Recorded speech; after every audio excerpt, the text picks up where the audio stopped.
Shalom pemirsa dimanapun Anda berada, kita bertemu kembali di dalam acara konklusi Sekolah Sabat bersama saya, Pendeta David Panjaitan, dan bersama kami Departemen Komunikasi Uni Indonesia Kawasan Barat.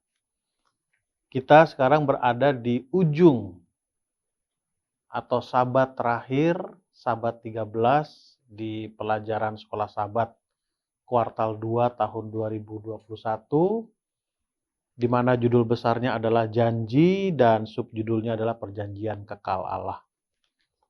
Kita sudah banyak berbicara, mempelajari, mendiskusikan, berbagi di kelompok diskusi Sekolah Sabat kita, di unit kelas Sekolah Sabat di mana kita terdaftar dan bergabung.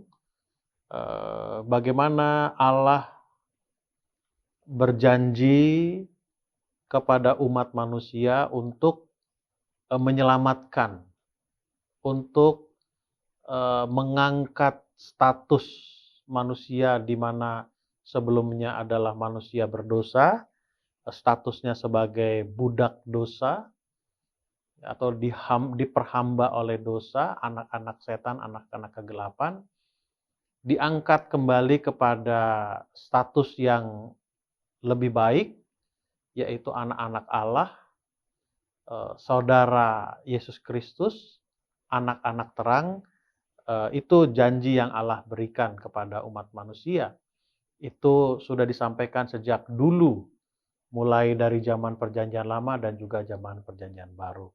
Lalu Allah juga memperagakan penggenapan janjinya itu dengan berbagai cara, ya, dengan berbagai cara. Di Perjanjian Lama itu masih dalam bentuk lambang, yaitu pengorbanan anak domba. Lalu di zaman Musa, pengorbanan anak domba itu sistemnya makin dilengkapi, yaitu sistem upacara di bait suci atau di Ka'bah yang dibangun oleh Musa, yang contoh pembangunan Musa itu, bangunan Ka'bah Musa itu, bait suci Musa itu langsung ditunjuk oleh siapa? Ditunjukkan oleh Allah sendiri kepada siapa? Kepada Musa. Dan di dalam Perjanjian Baru, wujud daripada kasih Allah, penggenapan daripada lambang janji Allah yang isinya adalah kasih, diwujudkan dalam kehadiran Yesus, pelayanan Yesus, kematiannya, dan tentunya yang paling utama adalah apa? Kebangkitan Yesus Kristus. Itu yang kita pelajari dari sabat pertama sampai pelajaran sabat ke-12 pekan yang lalu. Nah, sekarang kita tiba di pelajaran sabat yang ke-13. Hasil, ya, kita bicarakan adalah hasil, tujuan awal dari Allah memberikan janji itu. Yaitu apa? Kehidupan perjanjian baru. Jadi apa yang akan dialami, apa yang akan dirasakan, apa yang akan didapatkan oleh orang-orang yang setia mempertahankan perjanjiannya dengan siapa? Dengan Allah. Baik, saya akan bacakan di sini. Intinya pelajaran kita mengatakan beginilah cara bagaimana aku akan menyelamatkan kamu dari dosa. Titik. Itu pernyataan penulis menyimpulkan pelajaran sabat pertama sampai sabat yang ke-12. Saya pikir sejalan dengan apa yang saya sampaikan tadi. Dikatakan demikian dalam sabat petang. Atau sebelum ke sana, saya akan bacakan dulu ayat inti seperti biasa. Yohanes 10 ayat 10. Aku datang supaya mereka mempunyai hidup dan mempunyainya dalam segala kelimpahan. Jadi itu penggenapan janji Allah yang disampaikan dalam Yohanes 10 ayat 10. Bahwa kedatangan Yesus, penggenapan daripada lambang atau pernyataan Allah, janji Allah dalam bentuk lambang, lalu digenapi dengan kehadiran Yesus Kristus seperti yang saya sudah terangkan di awal tadi. Baik, di sabat petang dikatakan seperti ini. Meskipun hasilnya puncak dari janji perjanjian adalah tentu saja kehidupan kekal dalam dunia yang dijadikan baru. Kita tidak perlu menunggunya untuk menikmati berkat perjanjian itu sekarang ini. Tuhan peduli terhadap kehidupan kita sekarang.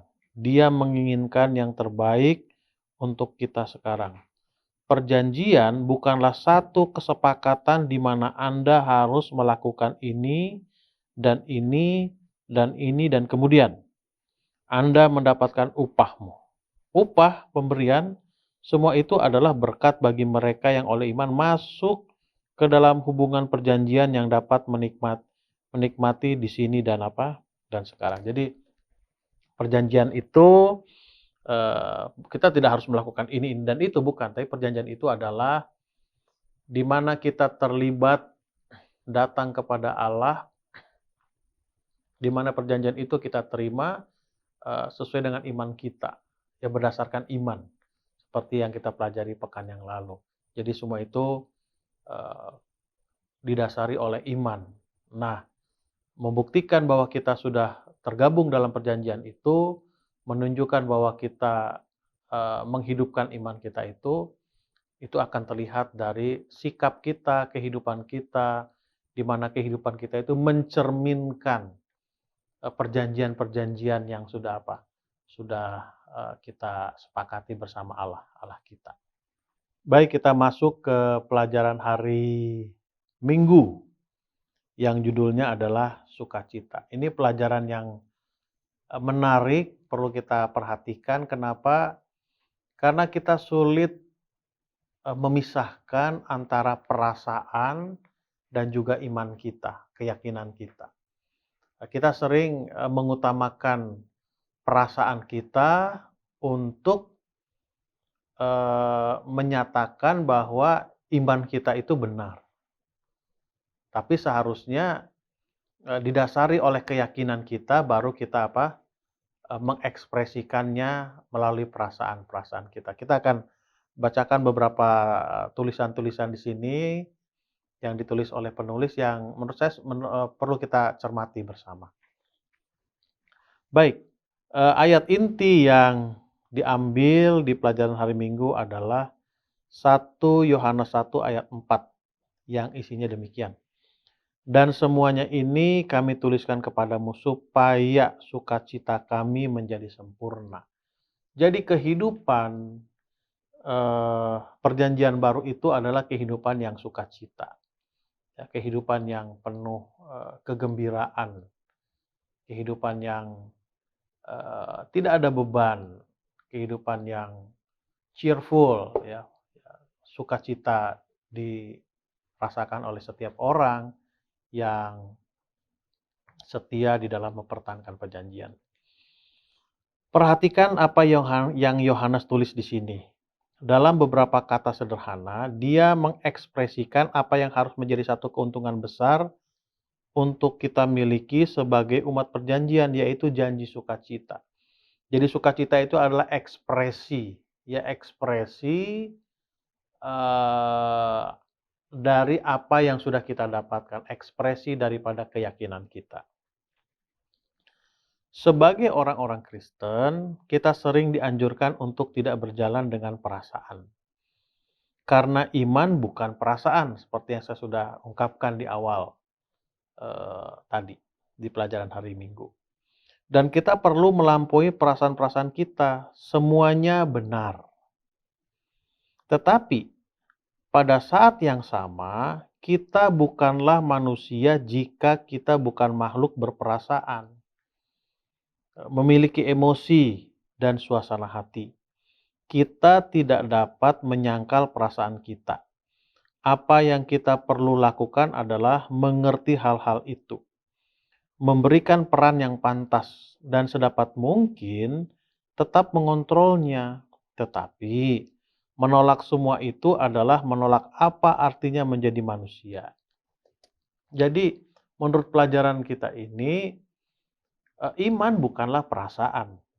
Iman adalah seperti yang saya katakan beberapa pertemuan diskusi sekolah sahabat, kalau kita bicara Ibrani 11 ayat yang pertama, kata lihat itu lihat menggunakan mata, dengan metaforanya itu dengan mata pikiran kita, lalu geographical experience-nya itu kita pernah ada di tempat itu. Jadi itu bukan perasaan, ya. kita jalan yakin, oke, Tuhan itu pasti akan menggenapi apa yang Dia janjikan. Nah, pada waktu menjalankan atau respon kita karena iman juga artinya adalah respon kita terhadap panggilan Tuhan, kita itu penuh dengan sukacita, ya, penuh dengan kegembiraan, dan itu adalah eh, ekspresi perasaan manusia. Jadi manusia yang sempurna itu manusia yang lengkap itu adalah manusia yang punya perasaan. Ya, pengertian dari pelajaran kita bedakan iman dan perasaan. Jangan kita hilangkan perasaan itu. Karena kalau perasaan itu hilang dari kehidupan manusia, berarti dia bukan manusia yang sesungguhnya. Ya, sama seperti ini juga. Memiliki emosi dan suasana hati atau mood. Ya, mood ya sering kita dengar. Emosi itu kalau saya pernah membaca satu sebutan emotion, ekspresi your motion. Motion itu adalah gerakan, ekspresi daripada perasaan hati kita, emosi. Sering kita terjemahkan emosi sama dengan marah, bukan. Salah satu daripada emosi itu adalah marah, tertawa, gembira, sedih, galau dan lain sebagainya. Itu adalah emosi kita, mood dan juga perasaan. Jadi sering orang katakan, kamu tidak boleh marah. Berarti kita harus hilangkan salah satu unsur daripada emosi itu adalah marah. Marah silahkan, tapi jangan marah-marah. Jadi kembali kepada pelajaran kita, mari kita bedakan antara iman dan juga perasaan. Oke, saya akan bacakan berikutnya. Tetapi perhatikan juga bahwa penekanan bukan atas dirinya sendiri, tapi pada apa yang Yesus telah lakukan untuk murid-murid agar mereka dapat memiliki persekutuan sekarang ini. Ini apa yang ditulis oleh Yohanes. Bukan hanya dengan satu sama lain, tetapi dengan Allah sendiri. Jadi persekutuan antara manusia dengan Allah menceritakan pengorbanan Yesus yang dituliskan oleh Yohanes. Yesus telah membuka jalan bagi kita untuk masuk ke dalam hubungan yang dekat dengan Tuhan ini. Dan salah satu hasil dari persekutuan ini adalah sukacita. Ya, kalau boleh saya ekspresikan, maaf, saya sangat senang menggunakan ilustrasi ini karena menurut saya ini yang paling tepat. Bagaimana sukacitanya seorang pria, anak muda, pria, pernyataan perasaan cintanya kepada wanita itu diterima. Jadi ada koneksi, ada hubungan bagaimana gembiranya, lalu demikian juga dengan seorang wanita bagaimana gembiranya menerima pernyataan kasih pria yang dia cintai. Ya kira-kira seperti itulah. Pengertian daripada bahwa sukacita itu adalah hasil daripada persekutuan. Baik, saya akan lanjutkan. Yohanes ingin mereka tahu bahwa apa yang mereka telah dengar tentang Yesus benar. Dia melihat, dia menyentuh, merasakan, dan mendengarnya. Mereka juga dapat masuk dalam satu hubungan sukacita dengan Bapa Surgawi mereka, yang mencintai mereka dan menyerahkan dirinya sendiri melalui anaknya bagi mereka. Jadi Yohanes menekankan perlu yang namanya melihat, menyentuh, merasakan, dan juga mendengarkan. Itu bukan melemahkan iman tadi, bukan. Justru awalnya adalah iman. Apa yang Yohanes katakan, melihat, menyentuh, merasakan, mendengar, itu akan menimbulkan ekspresi sukacita. Baik, kita masuk kepada pelajaran hari Senin. Ini menurut saya sangat menarik pelajaran ini karena bagaimana hidup tanpa ada rasa takut. Dalam Roma 8 ayat 1 dan 4 dikatakan demikian. Demikianlah sekarang. Tidak ada penghukuman bagi mereka yang ada di dalam Kristus Yesus. Yang tidak hidup menurut daging, tetapi menurut roh. Di pelajaran hari Senin diambil satu cerita. Saya tidak tahu apakah cerita ini nyata atau tidak, tetapi cerita ini sangat menyentuh atau sangat sejalan dengan pelajaran hari Senin, di mana seorang wanita muda dibunuh oleh seorang pria. Dan dengan cukup waktu yang lama, waktu yang cukup lama, polisi sulit mengungkap siapa pembunuh wanita muda ini. Lalu polisi membuat satu tindakan, yaitu meletakkan mikrofon tersembunyi di kuburan wanita muda yang terbunuh secara brutal ini. Lalu sekali waktu datang seorang pria muda pergi ke kuburan wanita yang terbunuh tadi, lalu dia membuat satu pengakuan. Rupanya pria itulah yang membunuh wanita muda ini. Nah, untuk apa dia datang ke sana? Karena dia merasa tertekan karena perasaan bersalahnya. Perasaan bersalah, dia telah membunuh wanita muda itu. Lalu polisi akhirnya mengetahui siapa pembunuh wanita muda tadi, dan akhirnya orang muda tadi yang membunuh itu diputuskan oleh pengadilan untuk bersalah. Tapi ada yang menarik di sini. Bersyukur kepada Yesus dan darah perjanjian baru. Atau sebelumnya saya bacakan dari atas saja. Apakah membawa pria itu ke kubur, rasa bersalah, atau apa lagi? Tentu saja meskipun tak satu pun dari kita yang pernah melakukan tindakan buruk seperti yang dibuat oleh pria muda ini. Kita semua telah melakukan perkara-perkara yang kita sendiri malu.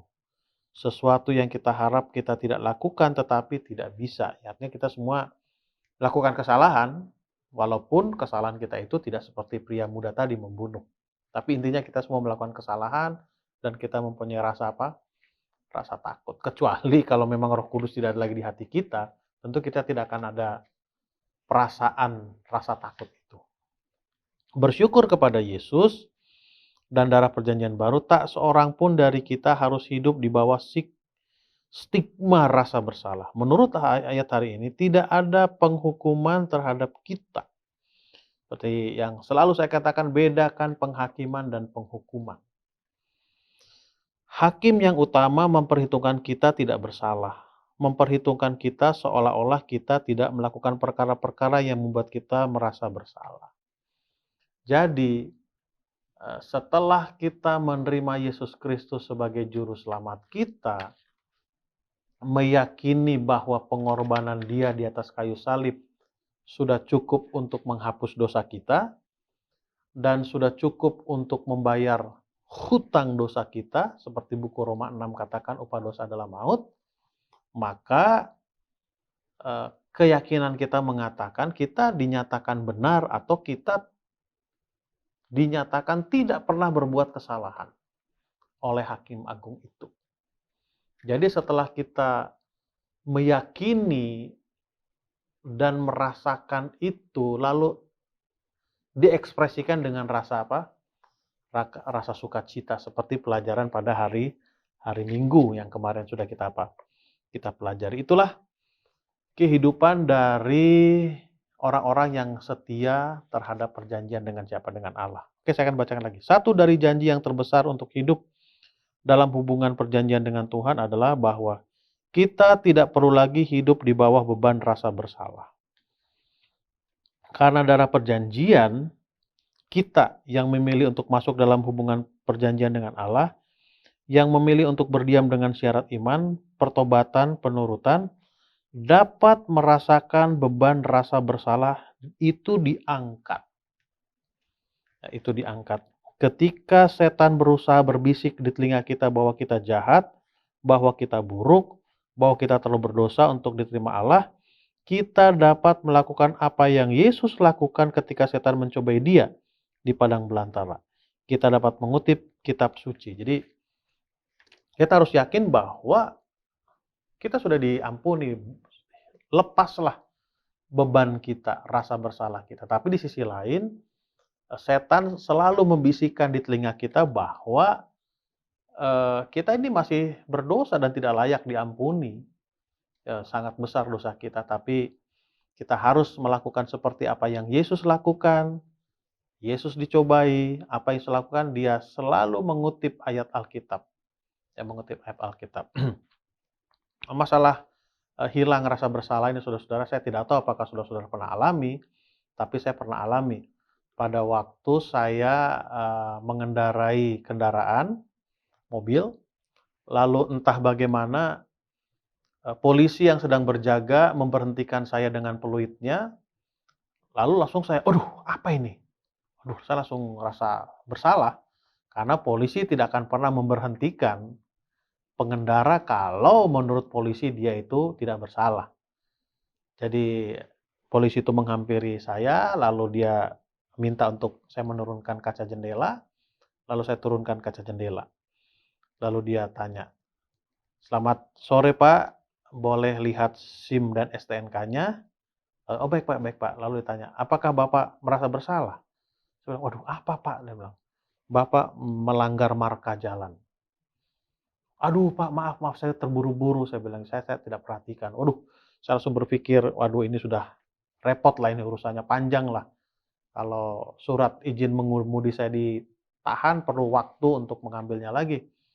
Waduh, oh iya baik baik Pak, saya maafkan lah. Lalu dia tanya, "Bagaimana Pak? Mau ditilang atau bagaimana?" Katanya. Saya bilang, "Terserah Pak, mana yang baiknya sajalah," saya bilang gitu. Lalu mungkin dia lihat SIM saya tertera di sana pekerjaan adalah pendeta. Lalu dia katakan oleh polisinya, "Oke baik Pak, kali ini saya maafkan, lain kali tolong diperhatikan marka jalannya." "Oh ya terima kasih." Wah, saya rasa apa, aduh lega, ya lega. Nah, kira-kira seperti itulah ekspresi atau perasaan dari bebas rasa bersalah dan juga sukacita di pelajaran hari Senin. Baik, kita masuk kepada pelajaran hari Selasa, perjanjian baru dan hati yang baru. Allah awalnya menciptakan manusia itu sempurna, termasuk hukum atau yang diekspresikan di sini 10 hukum itu ada di hati siapa? Di hati manusia. Karena yang sama-sama kita ketahui hukum itu adalah ekspresi kasih. Ya, ekspresi kasih Allah itu diwujudkan dalam bentuk 10 hukum, lalu itu dijabarkan lebih banyak lagi. Nah, sangat disayangkan setelah manusia jatuh ke dalam dosa, hati manusia itu selalu ingin melawan. Selalu ingin melawan. Atau dengan kata lain, mengeraskan hatinya ya. Kalau dalam pengalaman Fir'aun, bagaimana Musa bertemu dengan Fir'aun, bagaimana Allah memberikan pengalaman 10 tulah kepada Fir'aun dan orang-orang yang tinggal di Mesir. Fir'aun memilih untuk apa? Melawan. Kalau saya punya ilustrasi seperti ini, kalau saudara-saudara mau mengikuti ya, saudara boleh buat tangan seperti ini, lalu coba perhatikan telunjuk saudara, ya jangan, kita jujur ya, jangan ditarik lagi. Dia akan jalan tanpa sadar dengan apa? Dia akan apa? Menempel sendiri. Paling tidak seperti itulah hati kita setelah manusia jatuh ke dalam apa? Ke dalam dosa. Tetapi setelah kita mengikat perjanjian dengan Allah didasari oleh iman kita, maka Allah sendirilah yang akan merubah hati kita. Maka Allah sendirilah yang akan memberikan hati yang baru kepada siapa? Kepada masing-masing kita, orang-orang yang telah menerima Dia sebagai apa? Juru selamatnya. Baik, saya akan bacakan beberapa sebutan di sini. Bukan hanya hukum ada di sana yang membuat pengertian ini benar, karena Kristus dan hukumnya sangat erat hubungannya. Jadi, dengan hukum Kristus di dalam hati kita, dan Kristus berdiam di sana juga, kita datang ke satu keuntungan yang lain dari satu perjanjian yang besar. Satu hati yang baru. Jadi hati kita apa? Diperbaharui. Masalah pembaharuan hati ini, saya punya ilustrasi seperti ini. Sekarang di gereja kita, ada lagu Sion edisi baru. Kalau saya tidak salah ingat, 4 atau 5 tahun yang lalu itu keluar. Ya saya dibesarkan lagu Sion lama. Ya, anak saya transisi lama dengan yang baru. Saya tidak tahu apakah saudara alami, tapi jujur saya sulit untuk merubah dari lagu Sion lama ke lagu Sion baru karena sudah apa? Sudah terbiasa. Lalu sekarang kita dalam kondisi COVID-19.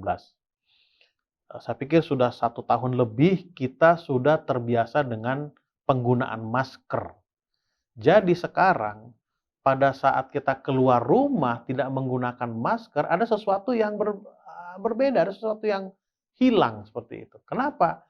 Karena itu sudah kita biasakan paling tidak 1,5 tahun. Jadi kalau kita biasakan kehidupan dipimpin oleh Roh itu, maka dengan sendirinya kita akan apa? Akan berubah tentu dengan pertolongan siapa? Roh Kudus. Jadi dalam standar kehidupan kita itu adalah sanctification atau yang disucikan. Baik, kita masuk kepada pelajaran hari Rabu. Itu perjanjian baru dan kehidupan kekal. Kehidupan yang Tuhan janjikan kepada kita setelah kita menang atau bertahan atau setia di dalam perjanjian itu, maka kehidupan yang kekal itu akan menjadi bagian kita. Kenapa? Karena itulah tujuan awal Allah menciptakan manusia. Seperti yang pernah saya katakan di satu KKR. Untuk apa Allah menciptakan manusia? Atau apa tujuan Allah menciptakan manusia?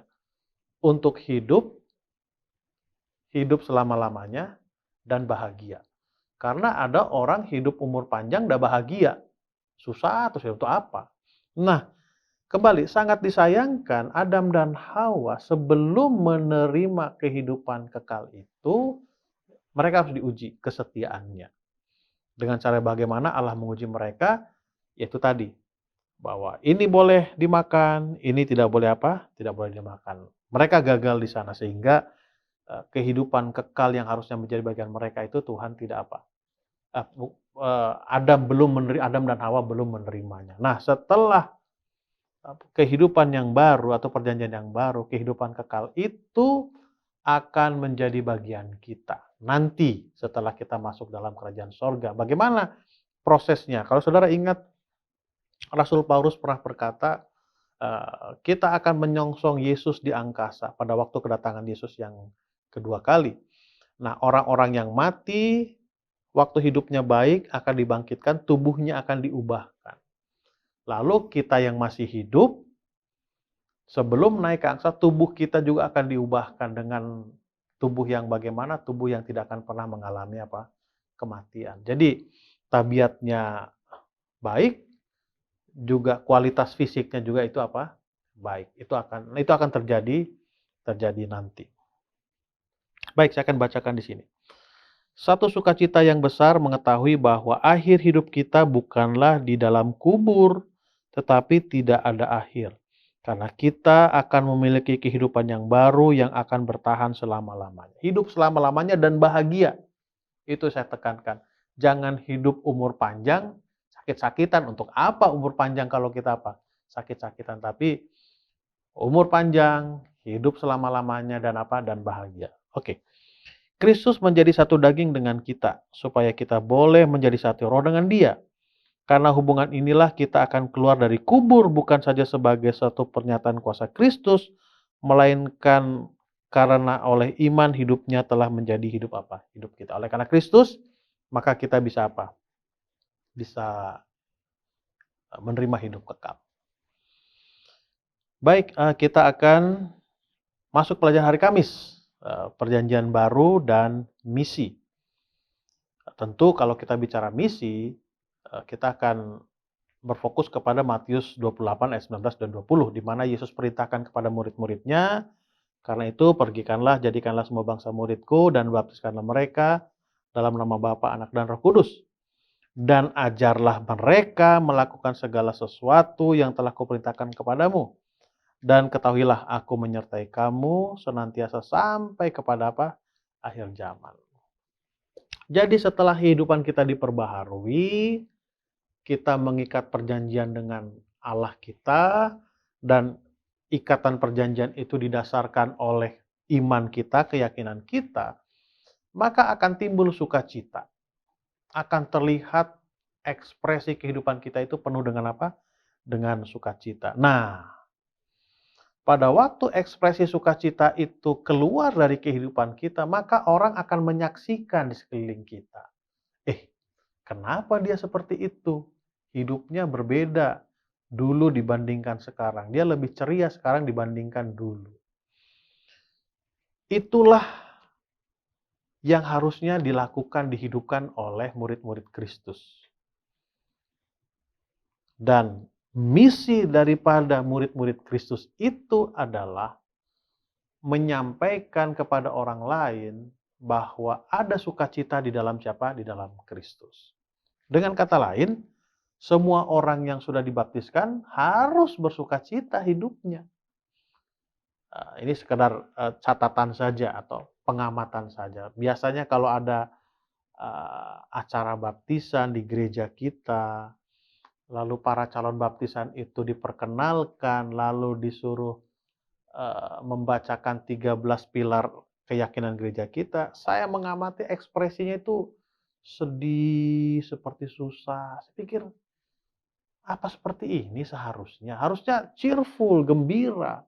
Karena apa? Sudah dinyatakan tidak berdosa. Ya, tidak ada lagi beban, tidak akan mengalami lagi kematian. Janjinya adalah kita akan hidup kekal. Harusnya itulah. Jadi, ekspresi murid-murid Kristus itu adalah sukacita. Dan itu misi yang harus dihidupkan oleh murid-murid Kristus dan itu akan terlihat oleh orang-orang yang ada di sekitar kita. Apa misi itu? Di dalam Kristus ada sukacita. Yesus sudah mati untuk menebus kita. Oke.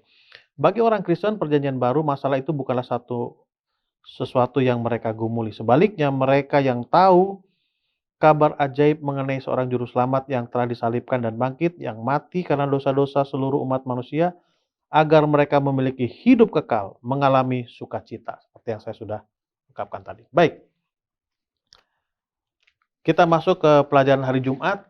Seperti biasa, saya akan bacakan kutipan-kutipan di pelajaran hari Jumat untuk mengakhiri pelajaran pekan ini sekaligus mengakhiri pelajaran sekolah sahabat kuartal kedua tahun 2021.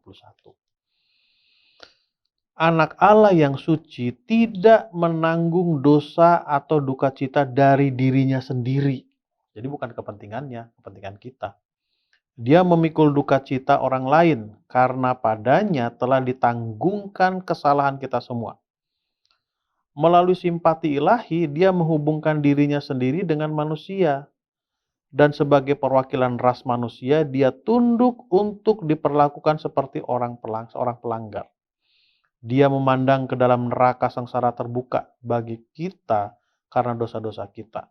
Dan menjembatani jurang perpisahan manusia dari Allah. Itulah tujuan Yesus datang kemana? Ke dunia ini. Lalu yang berikutnya. Mari saudaraku. Mari sebagaimana adanya kamu. Berdosa dan kotor. Letakkan beban kesalahanmu kepada Yesus. Dan dengan iman tentu jasanya. Tuntut jasanya maksudnya. Datang sekarang sementara kasih karunia masih ada. Marilah dengan pengakuan, datanglah dengan kesedihan jiwa yang mendalam. Dan Allah akan mengampuni dengan limpahnya. Jangan berani menyepelekan kesempatan yang lain. Dengarkan suara kasih karunia yang sekarang meminta Anda untuk bangun dari kematian supaya Yesus dapat memberikan kepadamu apa? Terang. Itu ditulis dari Testimonies for the Church jilid 5 halaman. Halamannya tidak ditulis tempat ini. Dan ringkasannya di paling bawah. Perjanjian itu bukan hanya beberapa konsep teologi yang dalam, tetapi perjanjian itu menegaskan ukuran hubungan kita dengan Kristus yang menyelamatkan. Satu hubungan yang memberikan manfaat yang luar biasa bagi kita sekarang dan pada saat Dia kembali. Janji perjanjian kekal Allah. Allah telah menjanjikan kepada kita akan datang seorang juru selamat, lalu Allah menggenapi janjinya itu sehingga kita nyatakan sudah datang juru selamat, maka bagian kita adalah masuk ke dalam perjanjian itu oleh karena iman kita, mengekspresikan hubungan itu dengan sukacita kita, dan sukacita kita itu akan dilihat oleh orang-orang yang ada di sekitar kita. Dengan kata lain, saat yang sama kita sudah menjalankan misi kita Dan misi yang kita bawa kepada orang-orang yang ada di sekitar kita itu adalah ada sukacita di dalam Yesus Kristus. Tidak ada rasa takut, tidak ada juga beban yang kita alami. Baik, kita tunduk kepala dan berdoa. Terima kasih Tuhan, kami telah selesaikan pelajaran kami selama 1 kuartal ini dan khususnya di Sabat yang ke-13 ini Tuhan. Mengingatkan kami bahwa di dalam Kristus ada hidup kekal, ada sukacita. Sukacita ini harus kami bagikan kepada orang-orang di sekitar kami. Itulah misi orang-orang yang telah menerima Engkau sebagai Juru Selamat. Berkati pemirsa dimanapun mereka berada ya Tuhan. Dan pertemukan kami sekali waktu dalam suasana yang lebih baik lagi dari saat ini ya Tuhan. Di dalam nama Tuhan Yesus kami berdoa dan mengucap syukur.